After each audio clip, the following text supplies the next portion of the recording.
When I started out real estate all those years back, we came in, they were all matchstick buildings. Talk about retail, talk about office spaces. I mean, with all due respect to all the developers, all they were doing was buying a plot, going to their architects and telling them to design whatever they wanted to. When I came, I like traveling a lot. So when I came back to India, what I realized was, why do people like traveling abroad so much? Is it because of the crowd? Is it because of X, Y, Z? What I realized, it was because of the ambience. You go to Dubai Mall. The mall is all beautiful, all nice. Where do you end up eating? You always end up eating by the fountain. You know, there is fountain, there's a good ambience. Even temperature is very hot there as well. In fact, it's hotter than India. But still people love to go there, dine, whatever they, for X, Y, Z reasons. So when I started real estate, initially from World Square Mall or Itham or the Parmesh complexes, whatever I wanted to do, the entire thought was there should be a concept behind it. Alpha Thumb, one of the most hyped projects of the country. When we said we'll make the largest rooftop infinity pool in the world, people started comparing it to Marina Bay Sands. It's a 150-meter pool. I don't know if you know about it. So when it came to Alpha Thumb, it was almost twice the size of Marina Bay Sands. So people were like, will it get made? What will happen? For the first time, such a massive concept is being talked about in India. And we promised to deliver it by December 2019. By the looks of it, God willingly, we are going to deliver it in the next 2 months, 2 to 3 months. So when that came up, people's expectations went up a lot. Then came Cyber Thumb with the largest musical fountain in North India and probably one of the best in the world.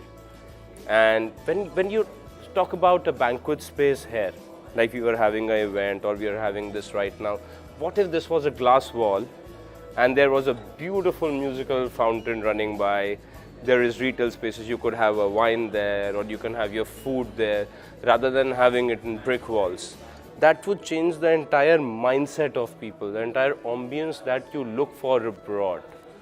All you need to do is pump in a little more money, but people are happy to pay for whatever services you are giving to them. Even with Cyber Thumb, the new project, there are various buildings around the fountain. There's retail spaces. And in the building, it is one of the tallest commercial towers of North India. It's a 50-story both towers combined by the highest cantilevered mall in the world. Now what excited people was, how would a mall work on the 31st floor? I don't know if you have seen the advertisements and everything for that.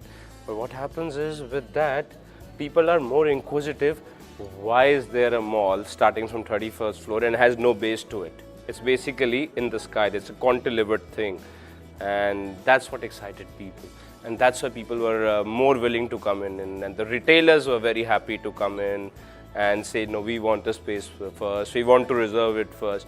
You won't believe 60 to 70% of the space in pre-launch. We are in pre-launch phases and 60 to 70% has been leased out already. Future leader is because of a simplicity that you have to bring in good concepts to India. Good concepts are lacking everywhere. If you can get them on a large scale, that is what counts. I mean, Dubai, it's one of the most beloved countries in the world now, and that entire country is on a concept.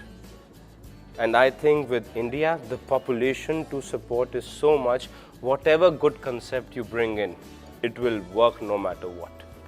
Very honestly, it's to improvise and innovate. If you stick to stereotype buildings and if you stick to stereotype projects, according to me, you will never succeed.